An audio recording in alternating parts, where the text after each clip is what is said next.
Good evening, treasure seekers. This is Blake coming to you live from New Mexico, and joining me as always from Washington State, it's Britt and Cody. How's it going, guys? Good evening. Good evening. It's going good. I try every podcast not to have a big goofy smile right at the beginning, and you always do this little look that always cracks me up when I can't. I do, or Bryn does. You do. Oh, I just looked normal, and right before we played the intro music and hit record, you just give this little look that just cracks me up, and I can't help but just sit here with the stupidest grin on my face beginning of every So, episode. so now everyone needs to go back and watch every episode, the first 10 seconds, and watch Cody's face and watch him try not to smile. yeah. I want to go back and see what look I give you. Yeah, that too. I'm bringing joy to you. That's the whole point of this treasure hunt. Well, I would like to say that I've had probably my biggest week in Pokemon box hunting yet. Not boots on the ground, but just in my fundamental research. I have like a big digital sticky board with all my digital sticky notes on it. And this past week I was able to take like a couple big clusters of clue categories and like bring them together. I was able to create a bridge between a couple things. And that was very exciting. Who knows if it's right or not, but I was very excited. So much so that I actually went to the grocery store to try to buy gummy frogs to celebrate. They didn't have any. A little treat for yourself. I was going to get myself a little treat for thinking hard. I told Cody, I said, I'm very proud of myself for just thinking very hard. That was it. It feels good. Whatever what that quote is, whatever the quote is in the book for it, it's like the greatest joy is like discovering, putting the pieces together, figuring out the clues or something like that. So that's right. I think that's one of the part 2 box chapter intro quotes, right? Yeah, it is. So like I said, who knows if it's correct or not, but at least for me, it felt like a big, exciting moment. Nice. So when do we get to hear about your Pokemon solve, if ever? I know. Well, I can't decide because, well, at this point, it's not even a solve. It's like I'm just rereading the chapter and like reading it in different ways. And so what's tricky is because I keep telling myself like I want to collect all my clues first before I continue to progress and like try to build a solve out of it. Mm-hmm. And every time I keep going through, I find more and more, and it kind of just keeps snowballing. So I just continue to go through this cycle of trying to like gather more and more of these clues. So I don't know. Maybe I'll get to a point if there's a point where it like logically makes sense and I have something that would be coherent to present. Okay. I think it's a little too scattered at this point still. Okay. Fair enough. Well, should we dive into our regularly scheduled segments, starting with news? Bryn, I think you're kicking news off for us today. Yes, I would say this is a good, significant chunk of news. So, another podcast, YouTube channel, Treasure Hunt with Us, they had a interview with Jon Collins-Black. So I know we were all excited to listen to that as soon as it came out. And they had about 20 minutes with Jon, and I will say they asked some hard-hitting questions. They did not hold back, which was really fun to listen to. So they asked some really great questions that I think there's been a lot of speculation around, a lot of Discord chatter, and at least I think, within any internal team, I know we've had discussions ourselves on the podcast. I think any team or any even individual working on the Sun Test had many of these questions. So just great that they were able to ask them, get his response. Some were more clear than others, but it was great just to have all these hard-hitting questions presented to Jon in a way that we could all witness and view. Agreed. So I think we've all gone back and watched it at least once. I know I took some notes on it. Was there anything that stuck out to you to start with? Otherwise, I can kind of go, you want me to, in order of things that I picked out as Forrest Fenn pick nuggets. I guess for me, well, maybe should we just go in order? That might make more sense. Yeah. I've got a list of like 4 talking points from the episode. But yeah, if you guys want to go in order. I think let's go in order. That probably Okay. makes more sense than jumping around. Let's start in order, and then as your topic arises or I miss it, we'll come back to it. So one of the first questions in that interview was talking about whether or not there's clues for the lion's share in the part 2 boxes. And it kind of covered 2 birds with 1 stone, because he kind of talks a little bit, Jon Collins-Black kind of talks a little bit about whether or not there's lion's share's clues in part 2, and a little bit about whether or not the part 2 boxes are contained. So when asked if there could be a clue for the lion's share anywhere in the book, he said yes, like that. And again, we'll post the link again to the interview down below so you guys can watch it and make your own version. But after that, he kind of expands upon that and says the 4 part 2 boxes are primarily just for those. One could extrapolate there may be information related to the lion's share, but it is not that important. And that was in the context of after all is said and done, all 5 boxes are found. One could extrapolate there may be information related to the lion's share, but it is not that important. So I think that that is actually very useful in terms of if you're doing the lion's share solve.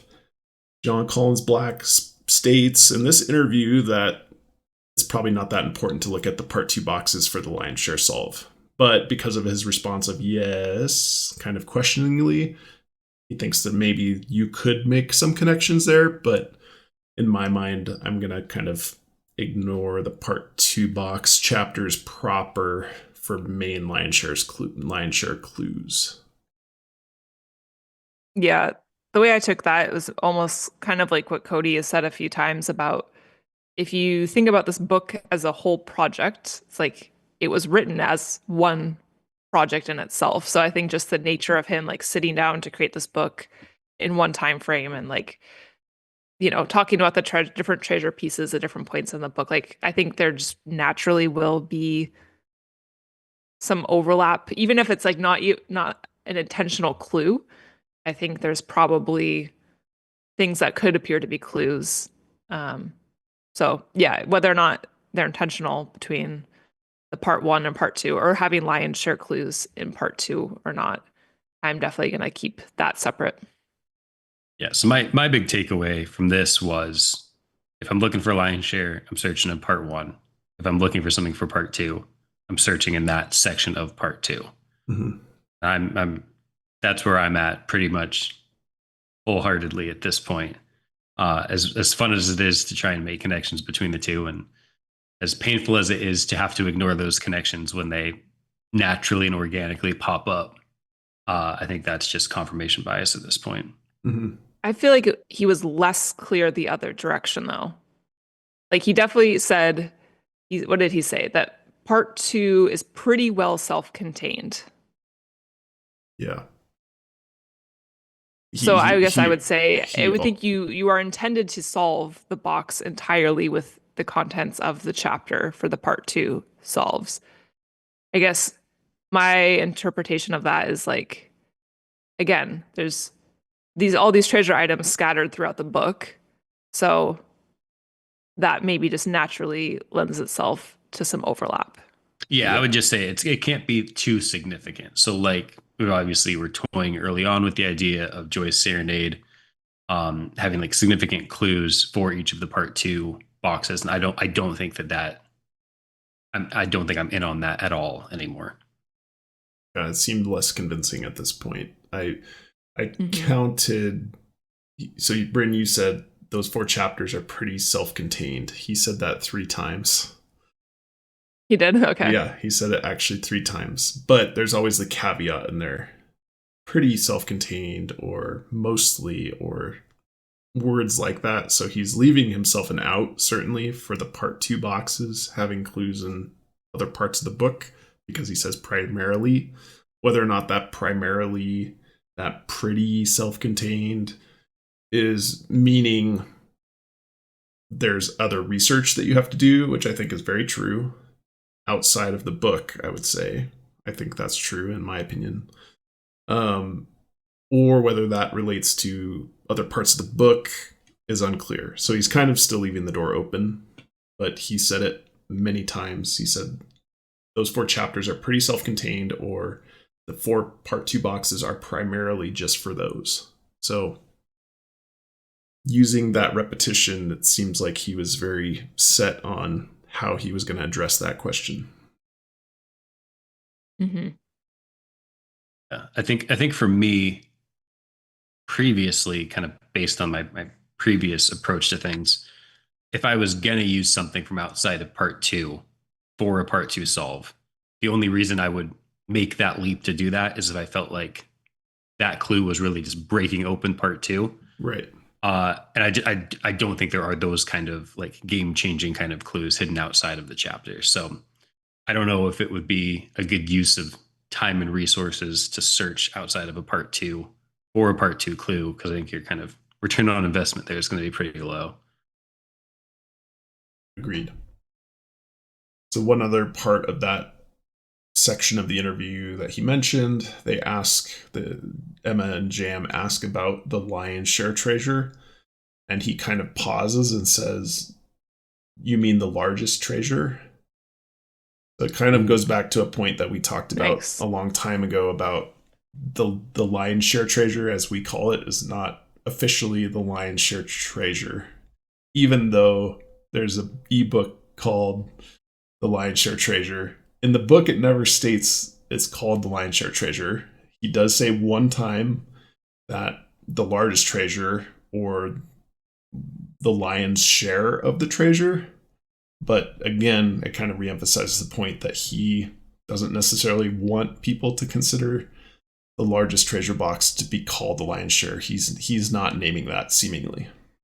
So I thought that was interesting. Yeah, that's very interesting. Yeah, I totally didn't pick up on that. I noticed the other way around when he was talking about the 4 small boxes. It seemed almost awkward how he called them like the 4 similarly sized smaller boxes or something like that. Yeah. So yeah, it seemed very intentional now that you mention the larger box to compare them in that way. All right. Regarding the Forest Fen box, he says, the interviewers ask whether or not, one, how many clues there are associated with that, which we'll get to in a sec. And 2, do the poem clues from the Forest Fen box start with "Where Warm Waters Halt," which is the Forest Fen poem? And he's not very clear in his answer, but he does say something important, I think, which is, "I don't want to say it is exactly linear, but it's pretty close," when he's talking about the clues that are associated with that poem, which is something we had picked up on from the Golden Greed documentary, which was Forrest Fen at one time, I guess, had stated that the clues were in order. So it sounds like Jon Collins-Black is treating it fairly similarly, although he's still leaving himself an out, saying, "I don't want to say it's exactly linear, but it's pretty close." Mm-hmm. Yeah, he revealed more about that Forrest Fen poem, his version of it, than I was expecting, for sure. Mm-hmm. I was really surprised by his answers there. Yeah, so his "begin it where cool water flows" mm-hmm. is his version. So. Thank you for looking that up. I couldn't think of it. Yeah. And then they also asked him how many clues are in the poem, because Forrest Fen's had 9 clues. He said he had to think about it. He said, I didn't count them, but that is probably pretty close to that. So he didn't really have a specific number of clues in mind, at least off the top of his head, that he was referencing. So that was also associated with the Forrest Fen box. I think for him to say that it would be pretty close to that without much thought is a kind of another confirmer that he was kind of just like going through the Forrest Fen poem and kind of like working it line by line in his own way. Mm-hmm. In referencing Joy's serenade in this interview,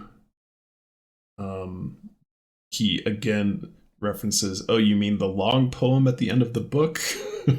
So he asks a lot of clarifying questions back to Emma and Jam, certainly, throughout this interview. He said, "I would say that's a pretty important poem." I think that is probably not a surprise to any of us, I would say, but again, it's just another confirmer that that is a pretty important thing in Jon Collins-Black's mind. So that's an important nugget from the interview, I'd say. I think hearing him say that just like made it even more important in my mind. Yeah.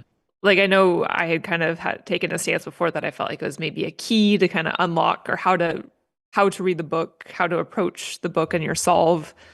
And so hearing him speak about it that way just made me feel more confident that that's really a key. They talk a bit about the legality of hiding the treasure box in a national forest or national park.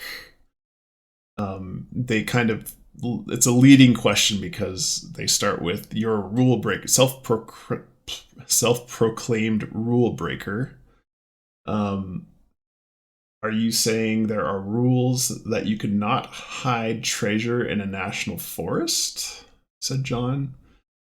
"I would not rule out national forests or national parks." Then he has a bit more dialogue and says, "I wanted as few stipulations as possible." So what do you guys think of that? I think it's pretty cut and dry that national parks and national forests are fair game. Yeah, that's I very guess interesting. his response though was kind of like, "Oh, are you telling me that I can't hide him there?" But then he continues to follow up with like clearly knowing the rules that you're not supposed to. Yeah. Right. So I think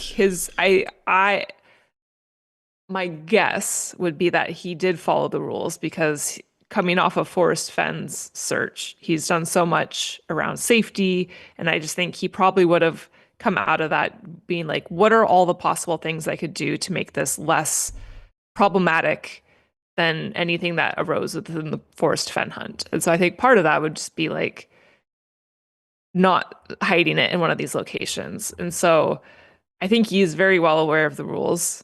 And I just personally think he would have not done that if he didn't have to. And so, I mean, I think the way he approached the question is like, he doesn't want to indicate one way or another. And so he's not going to be like, "Oh, yes or no, that is fair game." Everything has to be fair game except for what he said in the book. Okay. What would be the detriment in your mind if he just came out and said, "No, it's not in a national forest or national park"? Does that just limit the search area too much, do you think? By eliminating a lot of public places in the US by doing that?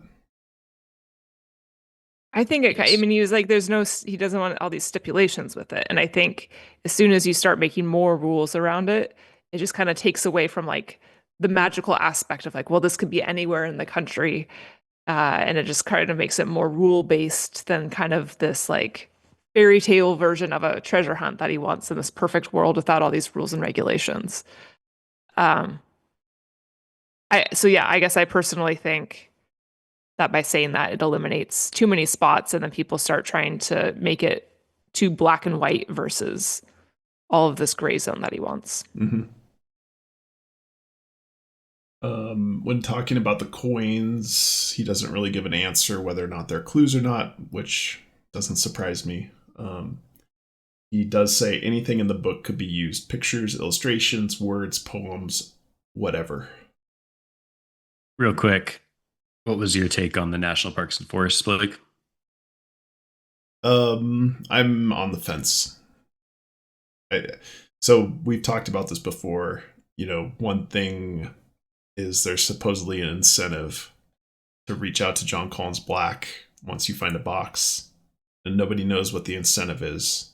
I will reiterate, one of my theories is that there's some legalese that he's come up with to say when you find the box, he's going to sign over responsibility for any legal action that could be taken place against somebody that takes the box out of a national park or national forest. That's just my opinion. So I'm on the fence still. I'm not ruling out forests. We got the whole spectrum of takes here. We've got pro parks, on the fence, and anti parks. Yeah. Yeah, I mean, I guess I would say though, like, I'm not going to rule them out in my search, just like he said. If I had something that was absolutely perfect for that location, I would not be like, oh, it can't possibly be that. So I guess maybe in that sense, I suppose I'm also more towards on the fence, like Blake. Okay. Asking about the images and the illustrations in the book. Jon Collins-Black stated it was challenging to get the AI to create exactly what I wanted. So he used a combination of AI plus art software to get what he needed for the book. So I guess we had already assumed that everything was AI generated for for those illustrations in the book. I guess it hadn't necessarily been confirmed until this interview, from what I could tell. So that was an important nugget, even though it seemed obvious. This was my favorite part of the interview, actually. Okay. Because he said that he not only used the AI software, but then also used additional photo editing software, which I think really, really, really bolsters the theory of AI generated images. But then there's specific things that need to be there, that he's either adding things or, a myriad of different things, coloring things certain ways, any of those kind of things. But they're not just AI images. They're slightly altered AI images. Yeah, so thinking about that, and maybe the best place to look in my mind is maybe the Art Smith chapter with the dancing ladies, the choreography. Maybe if we can like zoom in on that image and see those bracelets and necklaces and things to see if they were clearly digitally added after the fact. I don't know if that's possible, but that's kind of where I would start if we want to go down that path. Yeah, I'm excited to take a second pass at the images with this in mind because, like Cody said, him editing them feels really significant to me. And also, I guess I may be making an assumption here, but I don't think he has like super high technical, like graphic design, photo editing skills. Microsoft Paint. Maybe, but I kind of think anything that he would have done couldn't have been like too integrated with the AI photo or too stealthy. So I think the edits that he was making would probably be pretty subtle. Something like adding those X's in. I know we have those mysterious X's in a lot of the photos, or like the jewelry on those dancers seems very straight lines, stuff like that. So I think that is kind of the filter that I'll be taking as I look through the images. Okay.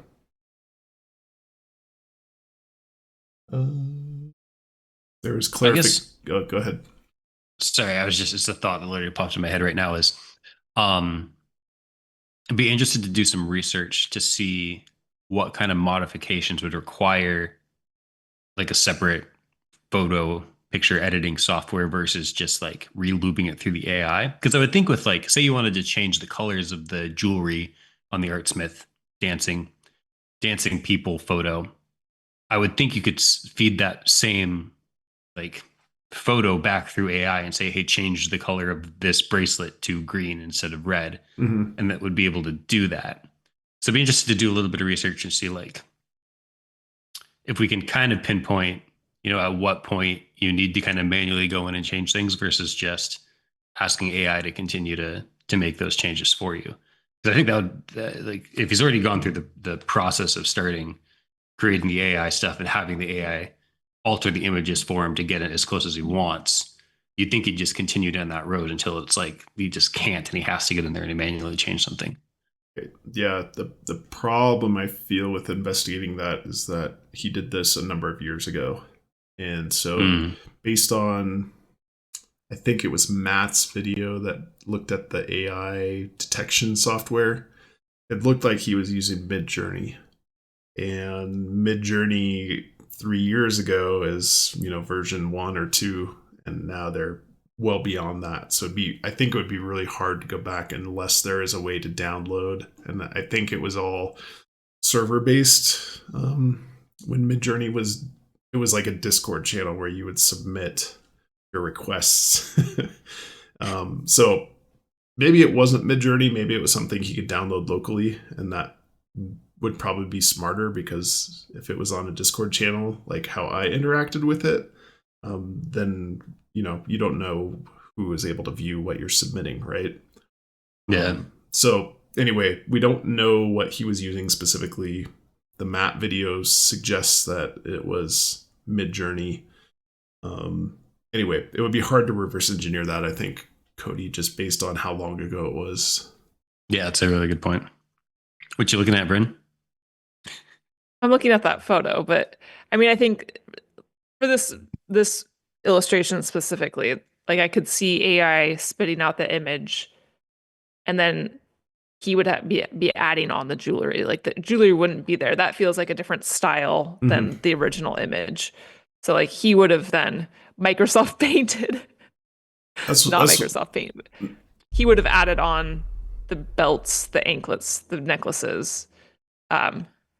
Yeah, that's kind of what I'm interested in, is with that picture in particular, is there like clear lines or clear like non-blending of pixels? And I don't know if we're able to get that resolution.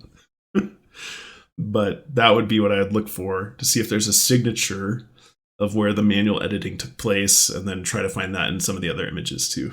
But I don't know if it's possible. Yeah. We got to keep our eye out for the old the spray paint texture from Microsoft. All right. There's just an image in the book where you could like grab a selection and just drag it all around. Yeah, it's just like the solitaire. Yeah, solitaire ending. Yeah. Okay. The invert colors was always a favorite. I don't know if I ever did that. Interesting. Yeah, Microsoft Paint had like in the drop-down menu, you could hit invert colors, so to make it look all like neon, like roller skating rink. All right. There was clarification. Moving on, there was clarification that his sister wasn't alive for the Pokemon road trip. Wasn't born yet. Wasn't born yet. I feel like it's better phrasing. Was not born yet. So that's why his sister wasn't included. I don't know where that information came from, that people speculated that they were closer in age than that. But anyway, clarification, he has a younger sister and a younger brother, both who were not born yet when that road trip happened. So I thought that was helpful. Yes, it was a real road trip. The most controversial part of the video in my mind was when Jam asks about the Pokemon chapter as well, the very first line, 5.5. And Jon gives a response that you can't really hear, and I can't tell what he said, but then Emma says, "You're very sharp," is kind of like what she repeated back to what he said. So I don't know what to do with that information. If it's correct, if she heard him correctly and he said, "You are sharp," then that is a big moment in my mind. If he said something else, yeah. I mean, well, I guess I think I would have gathered him saying you are sharp, but I guess in my mind that was already obviously a clue. So okay. What more? Oh, so it's just for you clarifying that would be actually a clue. Yeah, that's intentional, because it hasn't been changed in any version of the book that I've seen yet. And most of the obvious and even non-obvious edits are incorporated in the ebook that I have from Baker and Taylor. And that one has not been changed. So in your mind, I guess it was already obviously a clue. In my mind, I was still thinking it was a typo. But because Jon Collins-Black, if he said "you are sharp," then that is important to me. Yeah. I was 80-20 towards it being a clue already too. So. Okay. Fair, you guys have not spent enough time reviewing my research. I know you have things associated with that, but I don't know. It just seems very strange. 5.5. And then the last thing I have is there was 5 separate trips that Jon Collins-Black said he made to hide the treasures, and then he changed it to 6 or 7 actually. So this wasn't one continuous journey. It sounded like that he took to hide the treasures, like on a road trip. It sounded like he took 5 to 7 individual trips to do the actual hiding of the treasures. I thought that was pretty interesting. All right, what did I miss? I would say my most interesting, well, I don't know. The part 1 and part 2 discussion was very intriguing. Other than that, what I really enjoyed hearing was when they asked him about the interpretation of past the Ozarks. Now, I don't care about that necessarily, but what I did care about is Jon Collins-Black kind of responded in a way that like downplayed the significance of the specific route that they went on, which I thought was incredibly interesting. And I've actually been thinking that through for a few days now. Okay. And I don't quite know what to make of that. So I don't have like a strong stance on it yet. But his approach was just kind of, it felt to me along the lines of like, well, don't spend so much time thinking about the specifics of the route, which feels weird because the box was hidden somewhere along that route. Mm-hmm.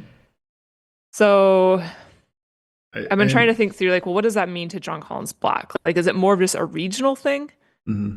Like, is it not necessarily super specific to like the what he said was like the major interstates that they went on? Is it kind of more of just like this region of the country? So I don't know. That was kind of a big drop on me.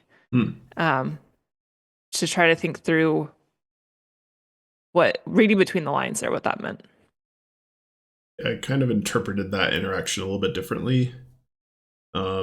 He, in my mind, he said, I'll just go back to the interview and watch, but in my mind, I think he said, I don't remember the specific spots that we stopped or the specific locations where we stopped.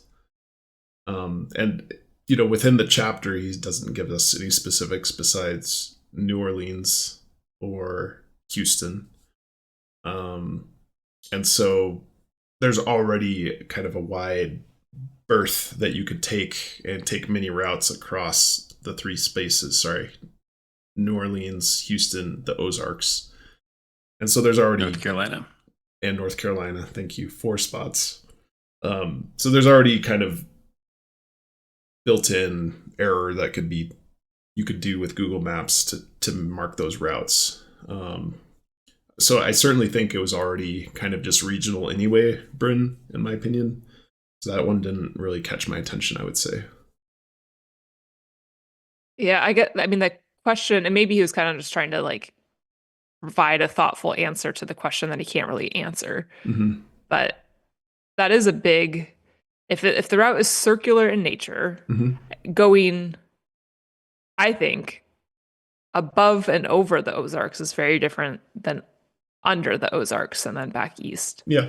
I get why it's a big debate. And so I think to me, it just felt like it was really downplayed. And again, maybe it's just he can't really answer that question. So right. I think maybe he just provided the most thoughtful answer that he could in that situation. You have an opinion on that, Cody? No, not really. I mean, I guess I'm the on the fence one. Not even so much on the fence between the two opinions, but just like he said he hit it near the route too. So you've got kind of low tolerance for the route itself. And then B, you've got this kind of abstract idea of near the route itself. Mm-hmm. So, I mean, I wouldn't be like upset at the end when he reveals where it was, if it was anywhere within like anywhere inside that kind of circle we've been talking about, or anywhere within like 100 or 200 miles of it, like I it agree. just wouldn't bug me that much. Yeah, I agree with that.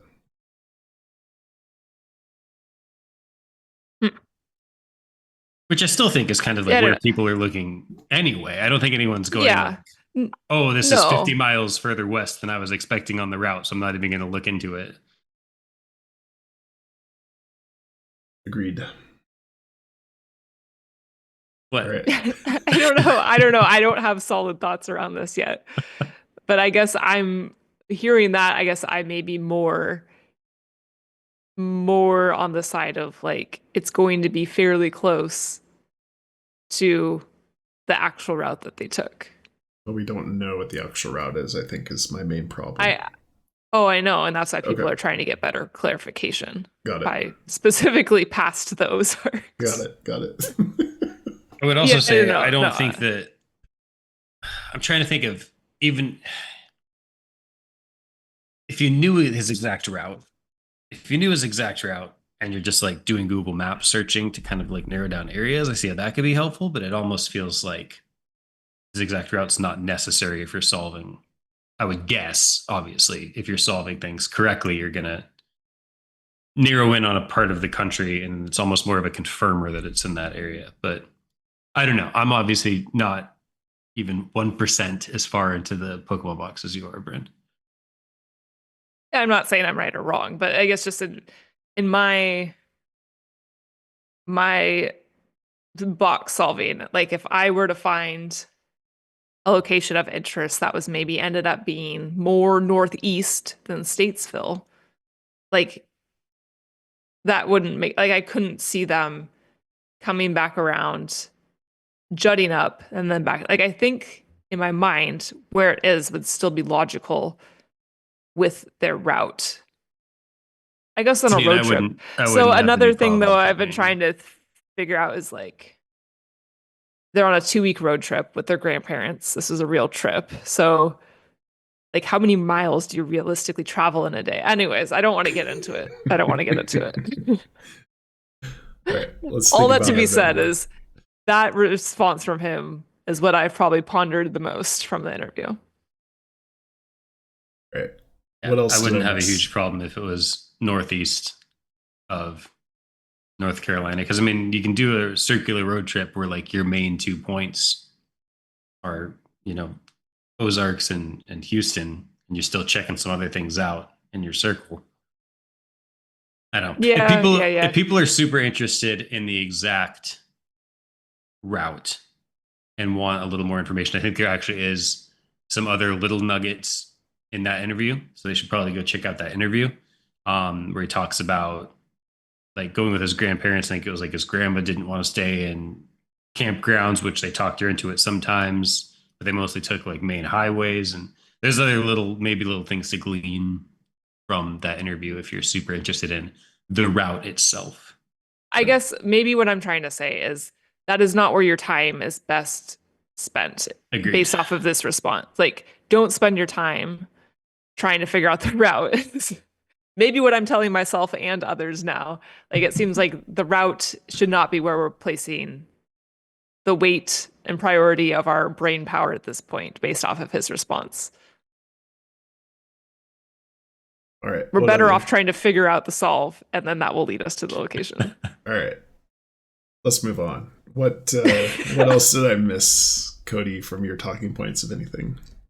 I had my only other notes here were kind of more macroscopic, and that is, I think it feels like he's opening up more and more. The more interviews I watch, like as time goes on, like it feels like some of those first interviews I watched right after the book came out felt like it was like it almost felt like more pre-rehearsed, like he knew exactly how he wanted to phrase things and was not willing to give up much information. And now it feels like he's starting to say a few more things that I almost wouldn't have expected him to say. As far as like clarifications and stuff. And I think part of that's probably natural. He has talked previously about how when you release the book, you don't know how much level of detail if you've given too much detail and people are going to find it too quick or you made it too hard, you can't really calibrate.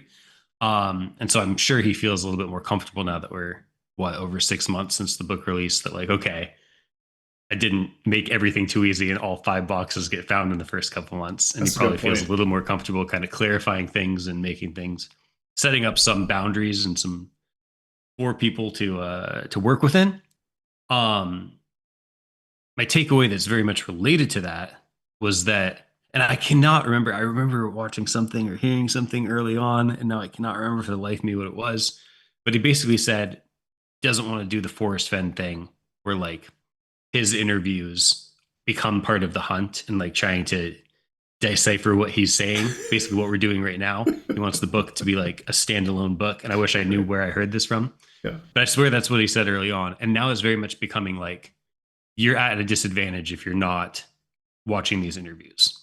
Like it seemed like some of these things that he said in this interview were like clarifying enough that like you have an advantage by knowing these things. So it's starting to feel a little bit. I don't like think, in honesty, I don't think he said anything that contradicts the book.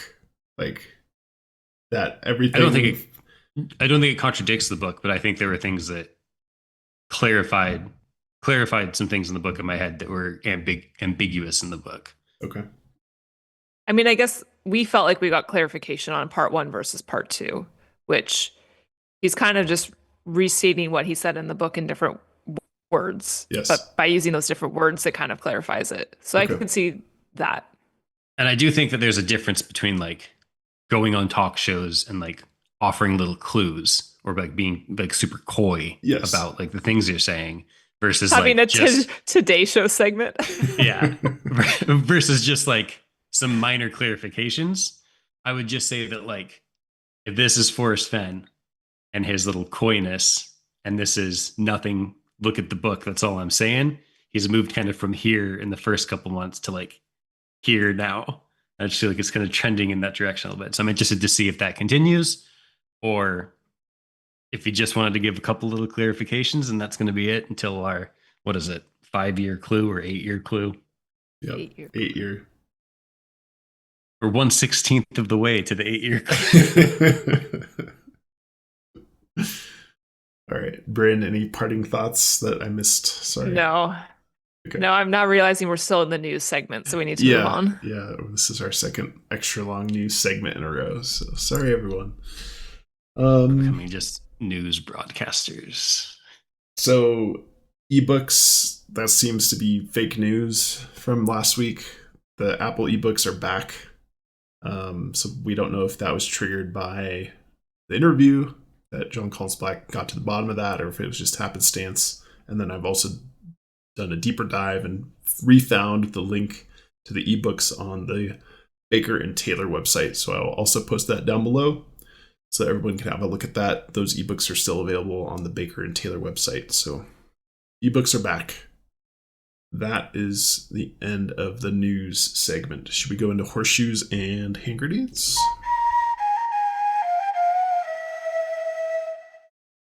All right. So I think it's a fairly big horseshoes and hand grenades today that we're going to cover. I will be doing it and getting your guys' opinion on the presentation here. So we're going to be talking about chapter 3, which is about the egg, the magnifying glass, and the puzzle box. That's the third thing.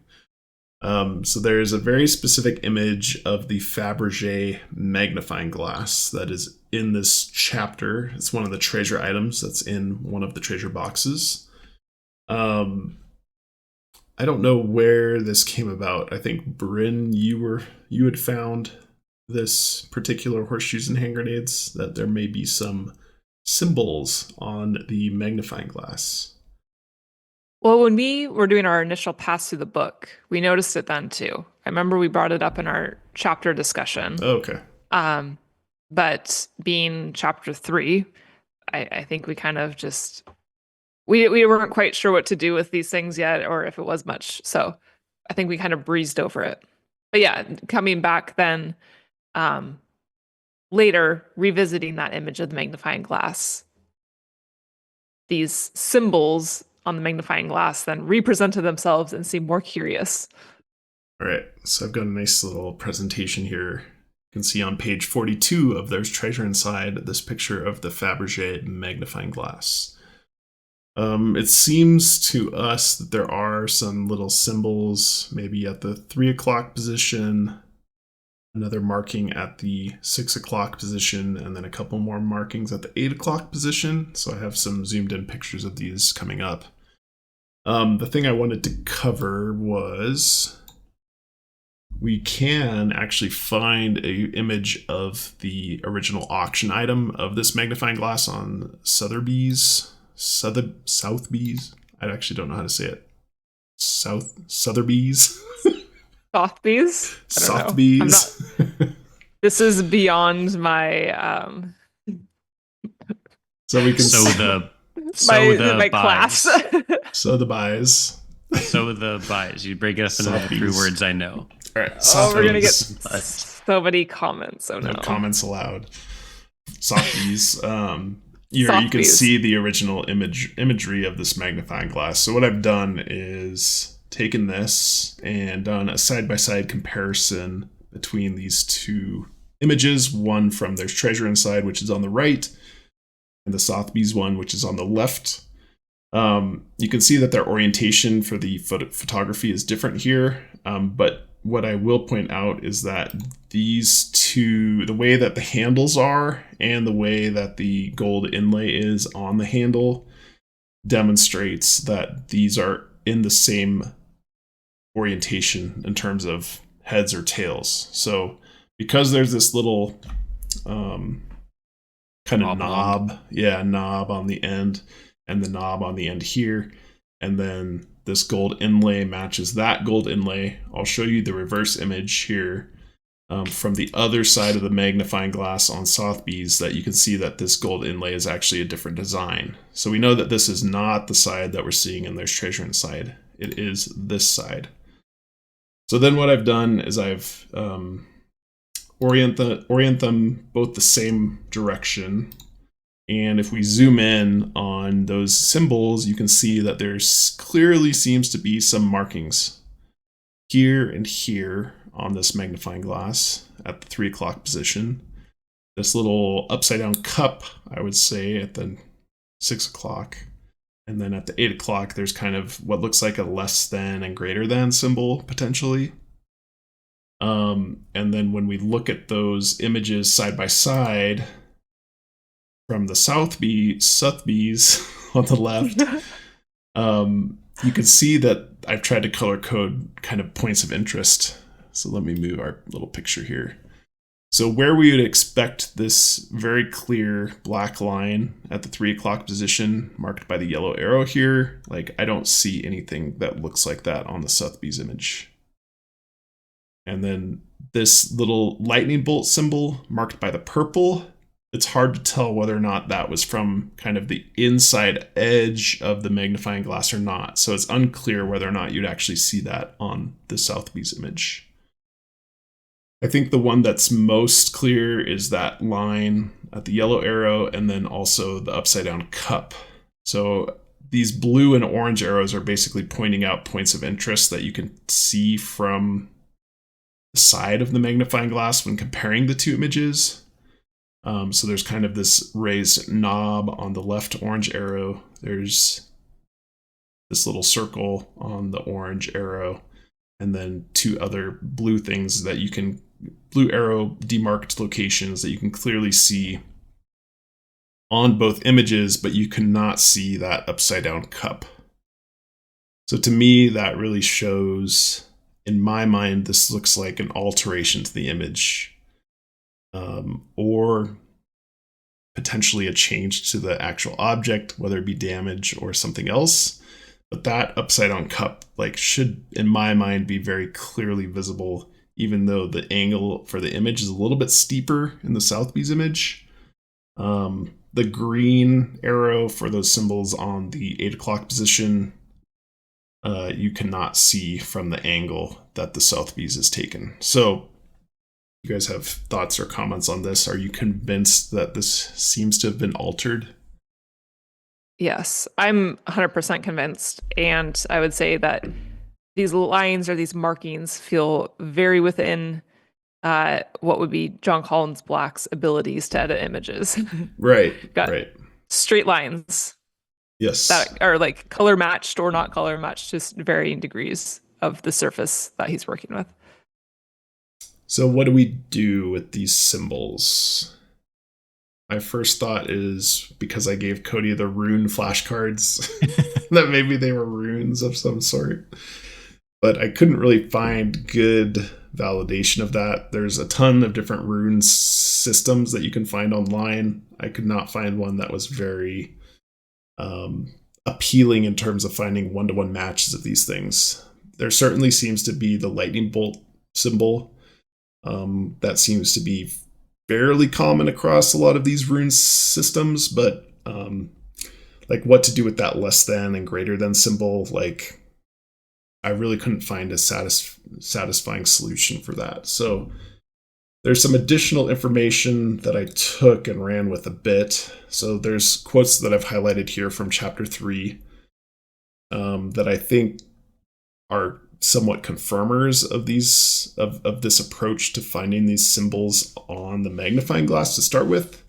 Granted, this chapter is about like focusing on details, so whether or not that's something to keep in mind, certainly, that this chapter is already about finding details and about the guy finding the watch in the Faberge egg, and then learning more about the watch to find out that it's this rare artifact. But anyway, as an example of Seth's obsession with details, the inlay design work of one of our boxes required Seth to do no less than 250,000 chisel marks upon its surface. So this is talking about Seth Gold and the puzzle boxes that he made. But it does say obsession with details and about the inlay design work. So that already, to me, points towards this might be a real clue in the magnifying glass.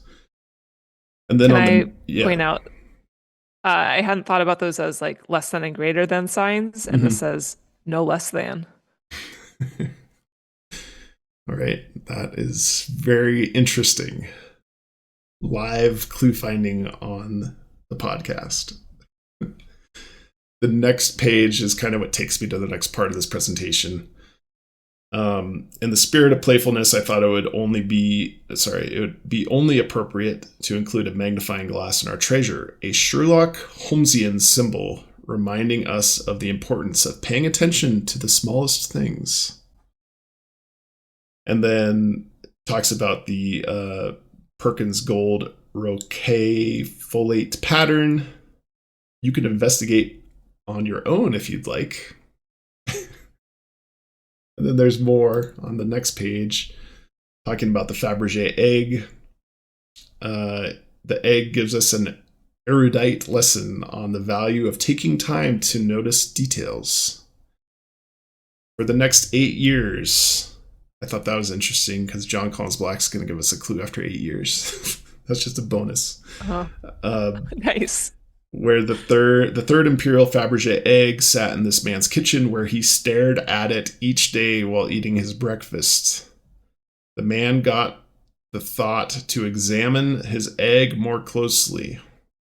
He decided to inspect the watch more closely. And for the very first time, he saw a small detail.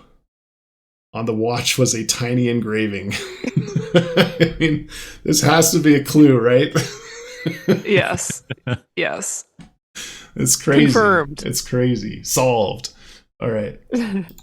So that's all kind of auxiliary information that I use to make me think this is real. So the next step, because of the Sherlock Holmes, was some of these symbols remind you of the Dancing Man alphabet, which was a cipher that was created in one of the Arthur Conan Doyle Sherlock Holmes novels, or short stories in this case, where there was a clue enciphered by these dancing man symbols that each of them represented a letter.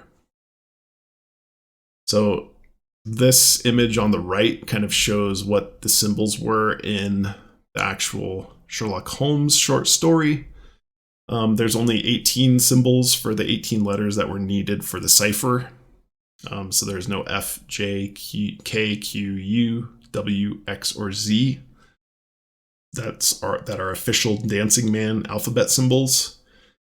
But online, again, you can find a bunch of other things. So here's like a full version of the alphabet that somebody's made, and you can find a variety of versions of these. So do these symbols line up to give us a clue from those symbols on the magnifying glass? I don't think they fit all that well. There's some ambiguity, I would say, in terms of figuring out which symbols on the magnifying glass correspond with the Dancing Man cipher. I was not very satisfied. So, for example, this upside down cup, which is kind of the symbol that's thrown me off the most, I would say, because I haven't found good representation for what that means. Could it represent the legs being kind of splayed? But then if you go back, the Dancing Man cipher, there's a few versions of that. 9, 7, 5, 3, 1. If you're looking at the numbers, E, K has a couple examples of the letters. And again, these are like symbols that weren't necessarily part of the original Dancing Man cipher. So kind of gave up on that, I would say. I don't think it's the Sherlock Holmes, even though Sherlock Holmes is mentioned in the chapter, which I thought was like gonna be it. I was a little bit disappointed. So if people want to look into that more and see if they can decipher it a bit or interpret it a bit more, like I'd be happy to hear opinions on that. The next thing I looked at was this Cephomore flag system. So this is a system for communication where different ways that you hold your arms with the flags represents different letters. This looked a little bit more appealing to me. Just because if we think of the symbols as arms, I think we can make a connection to each of these. So this one I'm a little bit more excited about, I would say. So for example, the lightning bolt would be like arm, chest, arm to make a D or a 4. The straight line maybe is the two arms going in opposite angles. The problem with that is that's like a cancel or a null symbol. So it's not even a letter or a number, unfortunately.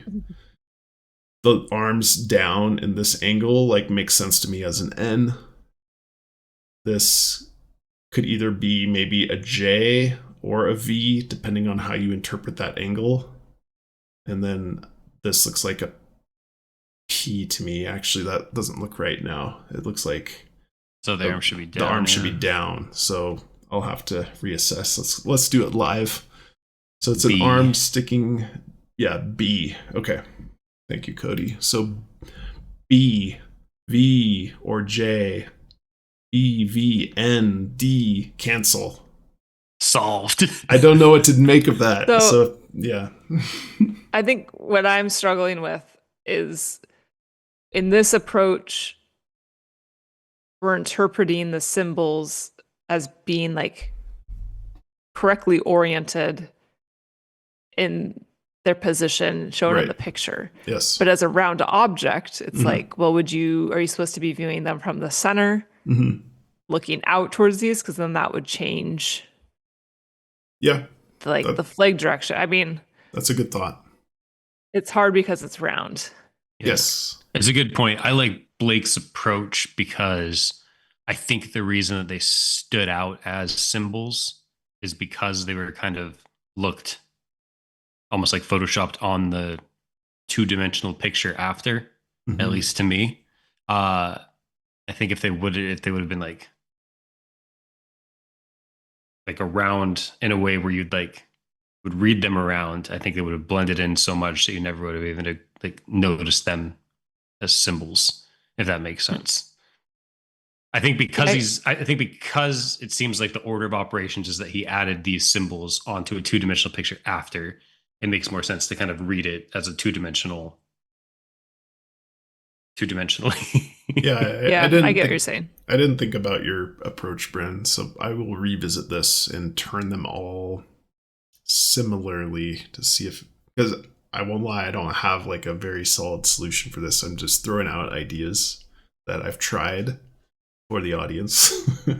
Yeah, no, I mean, you've taken this a lot farther than I did, so that's why this is a Horseshoes and Hand Grenades. Yep. And then my final approach is linking it back to the Hopi calendar. So there are like matches of these particular angles with the Hopi calendar in terms of what I've highlighted here as like the upside down cup. I like the Hopi calendar because it's also a circle. So is there a way that we can make use of this information? Here's an example of like the lightning bolt symbol, and then maybe a straight line. And then for the last ones, these less than and greater than symbols potentially associated with these angles here. And then even that little, clock hands in the middle maybe is associated with this right hand one. But anyway, that's my last slide. Any thoughts? That's clever. Thanks. That's clever. I think I like the idea of it relating to something else in the book.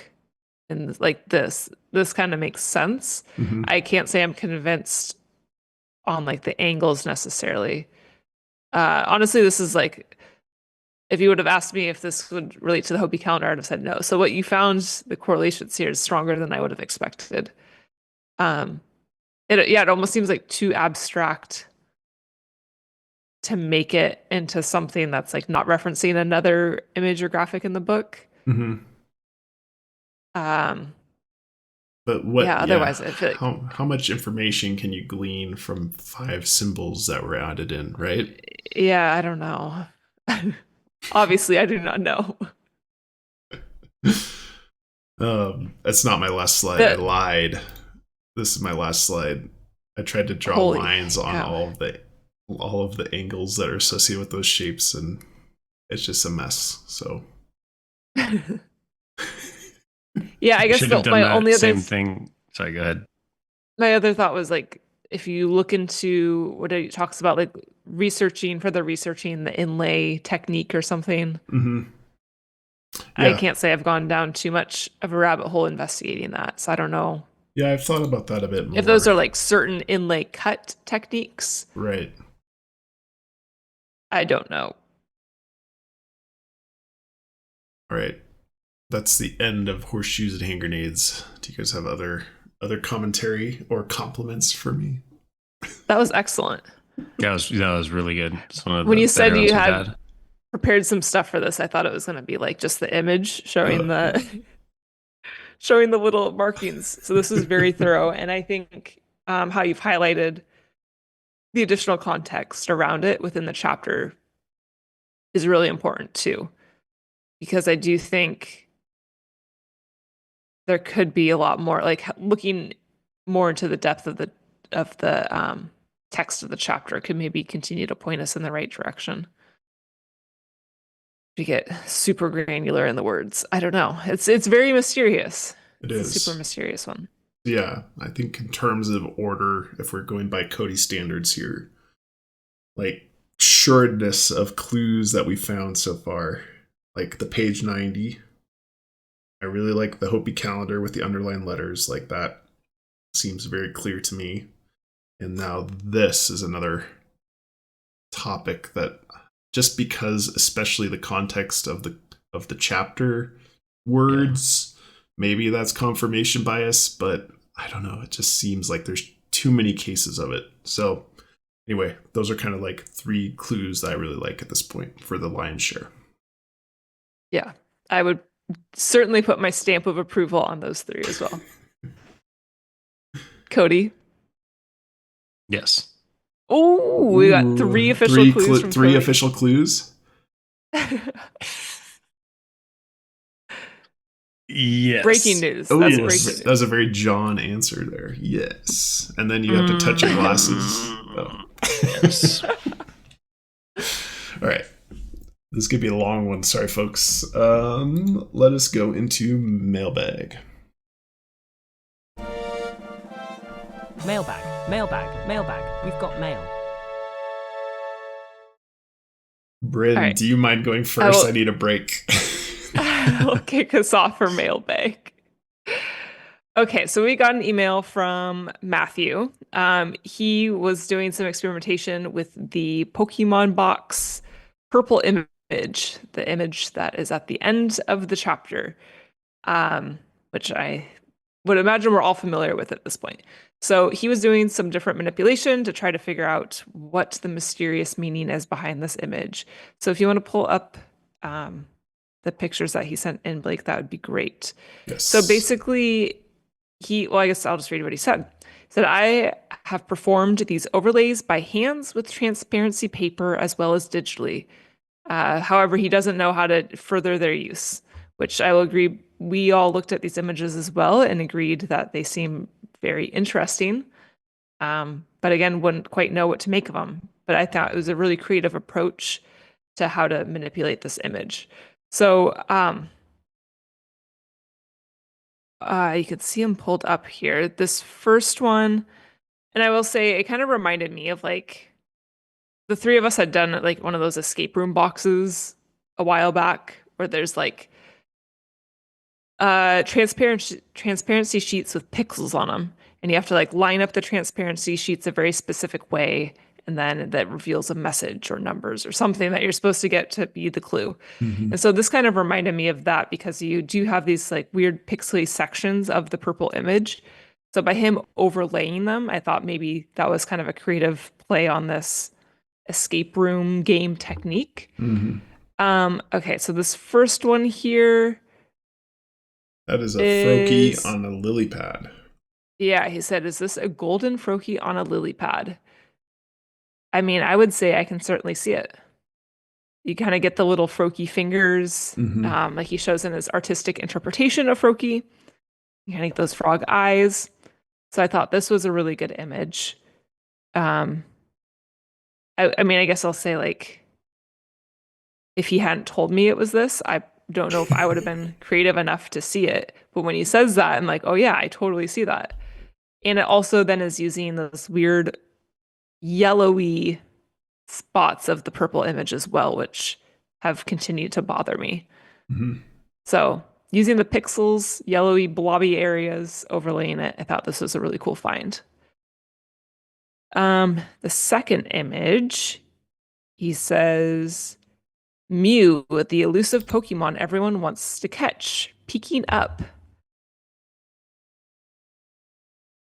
So you can see here circled in red, you kind of have like cute little cat ears and then cat eyes.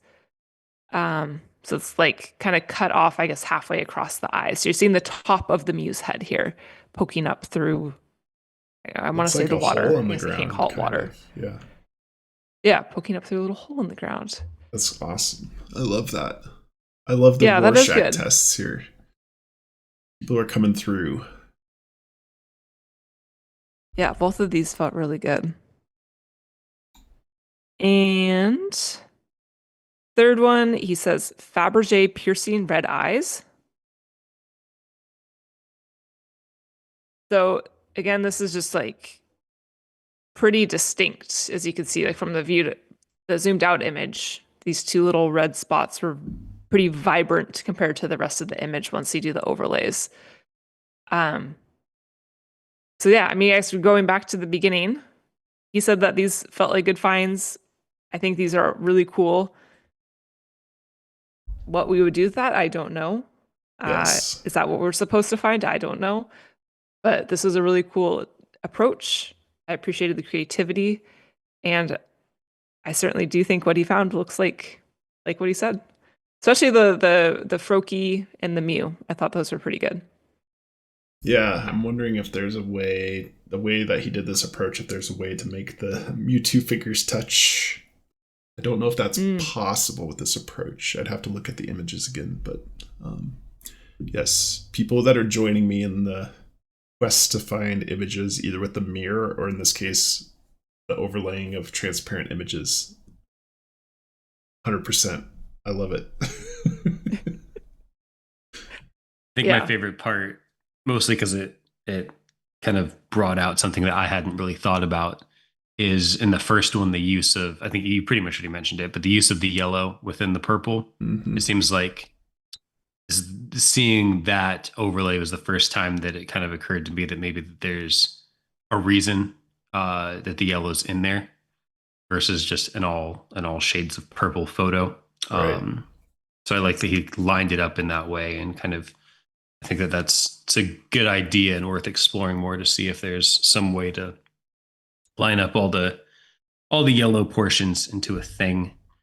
I will bring up again the you know what I'm going to say? Rorschach test.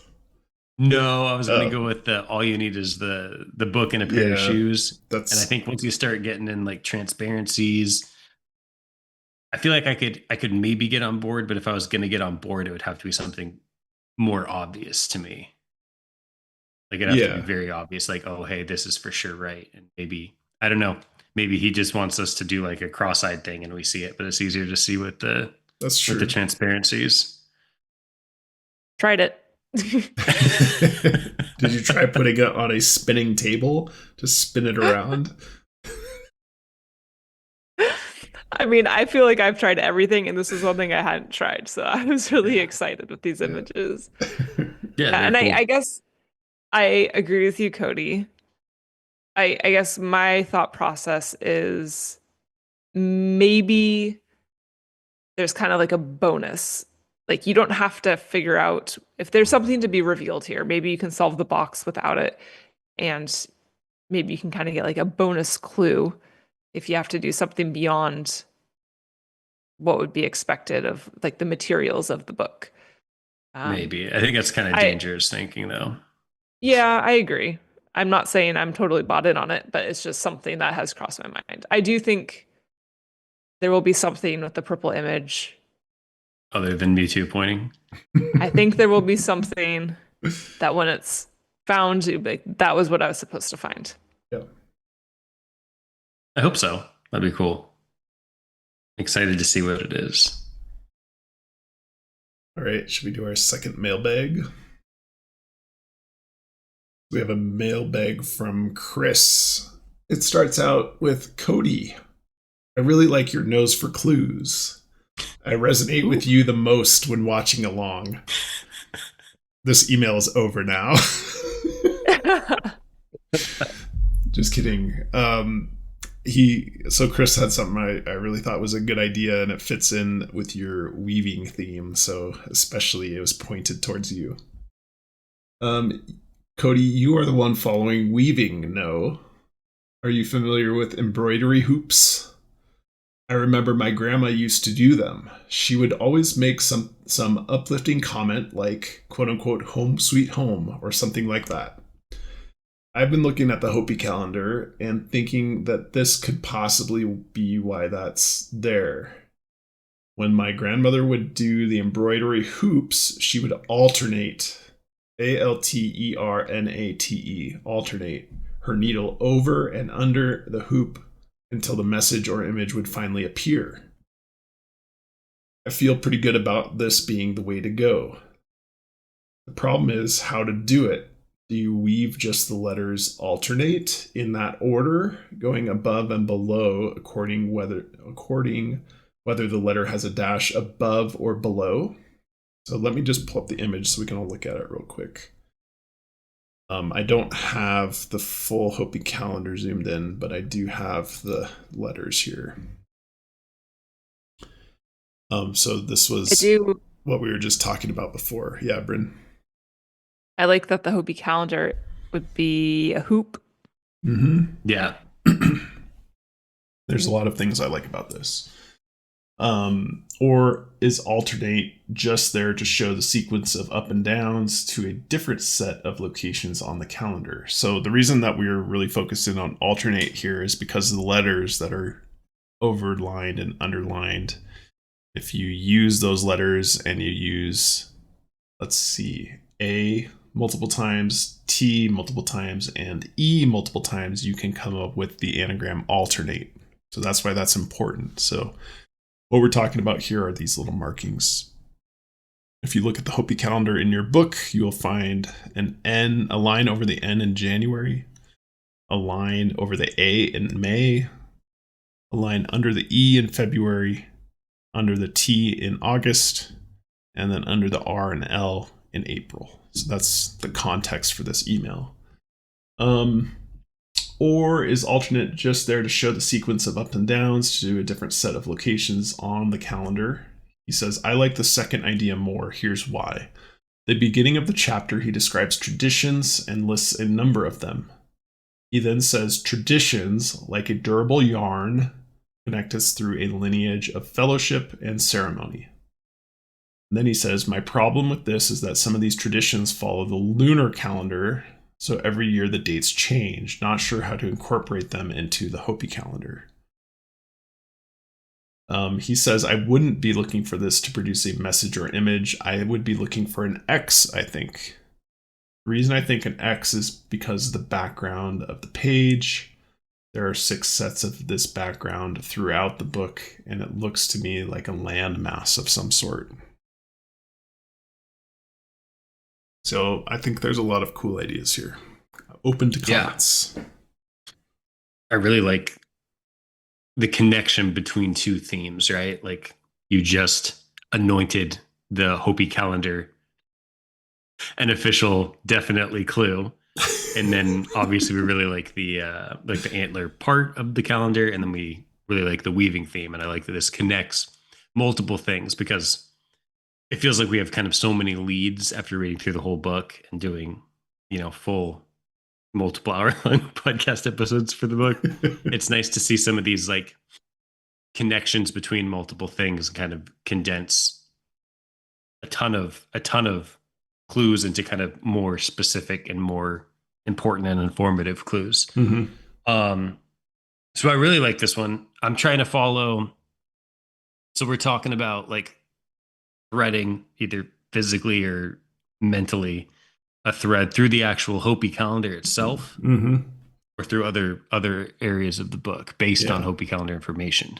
Yeah, because you've already poked holes in your book, I think you're the best candidate to weave a yarn through the Hopi calendar. I just need to not get confused between all the different holes in my book for different reasons. The durable thread is really like strong, in my opinion. A durable yarn, yeah.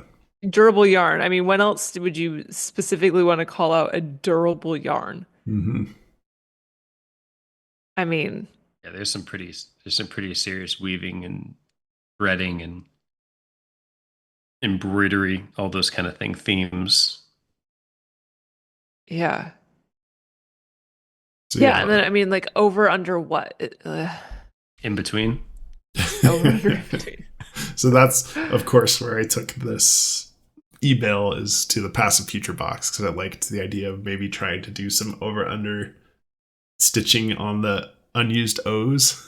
With the tapestry connection. I'm still, because there is multiple tapestry connections in the Ready Player 2.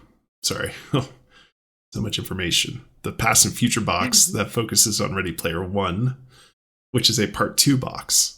Trying to make a pattern out of those unused O's. I know a lot of people have tried, but thinking about the weaving, is there a way that you can make a pattern? Is there a logical order that you could do this? I don't know yet, but anyway, that's on my to-do list.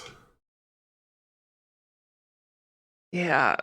I guess now I feel like we have more differentiation between part 1 and 2. Yes, I agree with that too, that maybe I'm going down the wrong path. I don't know. It's so hard. It's all so hard. I think I guess I would say there's a reason why this Hopi calendar is so large. Mm-hmm. It's the only thing of its kind in the book where it's like this graphic that takes up an entire page. And so we've said from the beginning, because of this, like it has to be critically important. And I guess now my other thought of that is like if there's something where I'm not saying we have to physically weave into this page, but if there's something that we're like actually supposed to be solving, like connecting these dots or like somehow using this to solve a puzzle as a graphic in itself, I think that is another argument for it to be this huge full page image to be manipulated in one way or another. Mm-hmm. All right, that's good food for thought. We're going a little bit long here, so let's move on to Discord detectives if that's all right with you guys. Perfect.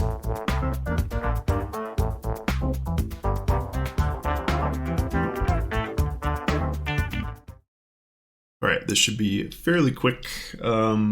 First announcement is Matt, the YouTube channel that we've recommended before with a bunch of interesting and well thought out videos that are shorter than ours. He has started a new channel called Matthew Hobbies to kind of split some of his IT stuff that he does, because he has a weird mix of like IT, like computer hacks and stuff mixed with his treasure hunting. So he started a new channel called Matthew Hobbies that will link below. He's starting to post his new There's Treasure Inside videos on. That's the quick announcement. And then for the actual Discord detectives, which I've kind of co-opted into a Horseshoes and Hand Grenades,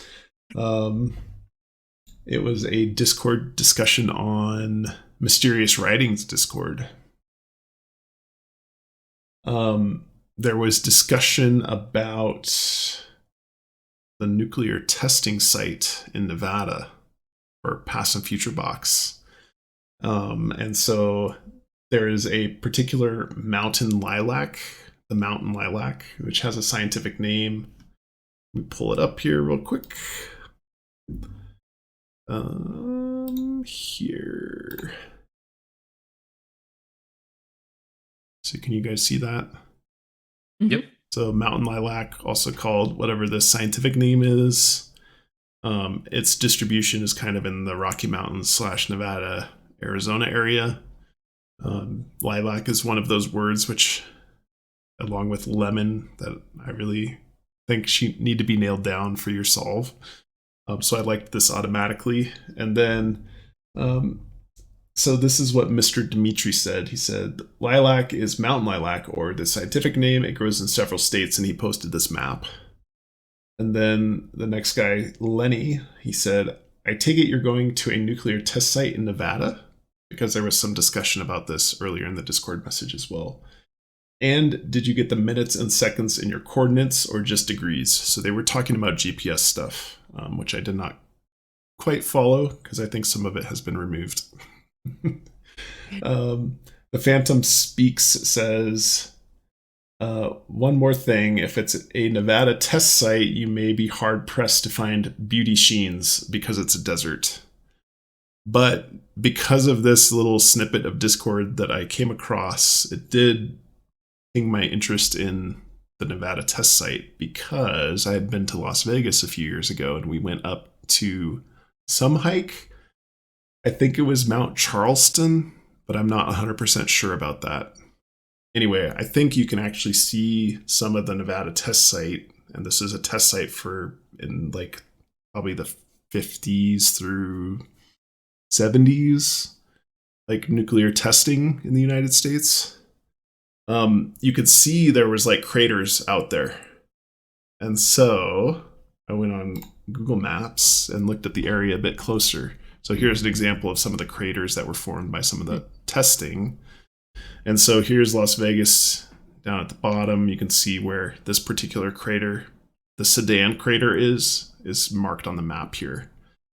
But the interesting thing that pinged my interest certainly was some of the satellite imagery and what I thought I saw when I was at Mount Charleston, which is these craters that you can see from the top. And so, what do you think I did? Past and Future Box related. Tried to line them up with the O's. I tried to line them up with the O's. And yeah, I think it's Horseshoes and Hand Grenades. I couldn't find any clear pattern with any of the O's, unfortunately. This was kind of the You're one coming up with so many like really cool O ideas, though.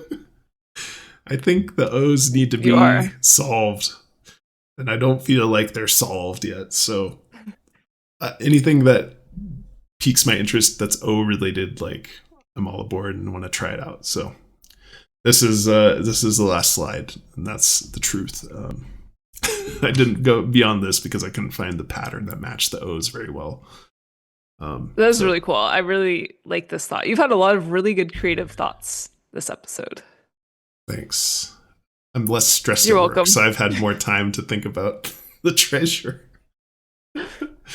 All right. And then just for Cody's sake, the next comment after that was the Finder. Huge year for snakes out this way. I've seen more in the past 3 months than I've seen in the past 5 years combined. I'm out. So yeah, Mr. Dimitri's like, I bought a snake guard so I can go boots on the ground. What's a snake guard? I don't know. Probably like a leg protector, I would think. Yeah, maybe. I'm totally guessing, but that would be my Anyway, he had like my best guess. 4 pictures of snakes that he had taken, and I didn't want to show them to scare you. So good. Yeah. All right, so yeah, I co-opted to Discord detectives to talk about another Horseshoes and Hand Grenades. Sorry, but it was certainly the Discord that triggered the thought. So that's why it started on Discord. All right, count it. Let's wrap up with coincidence of the day.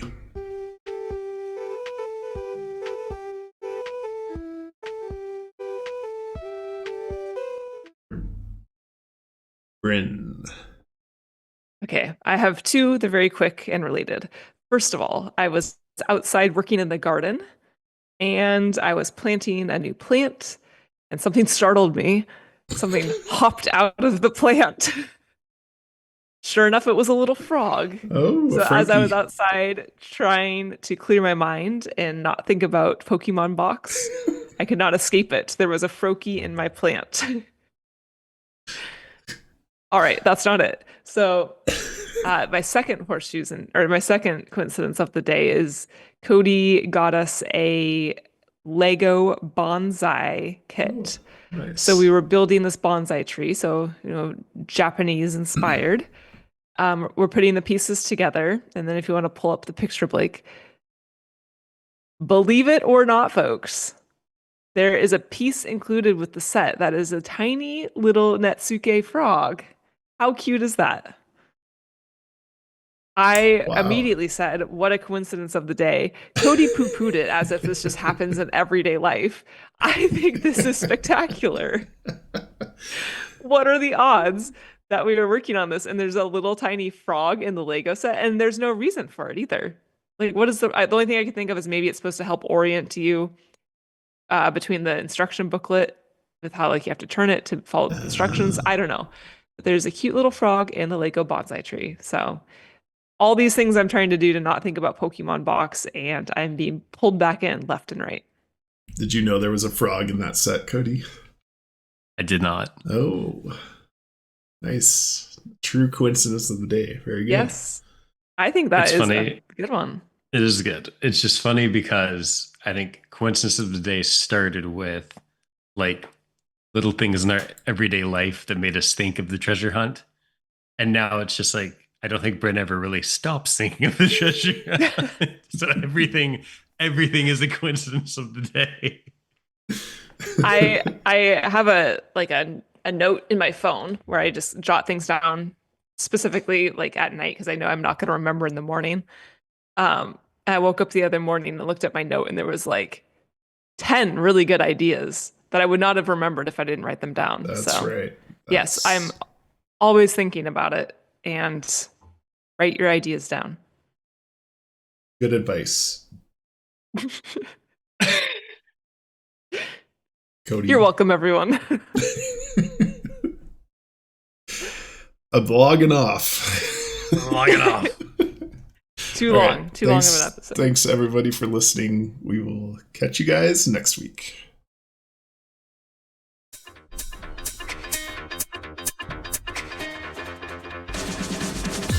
Searching for clues, that's my key. Left and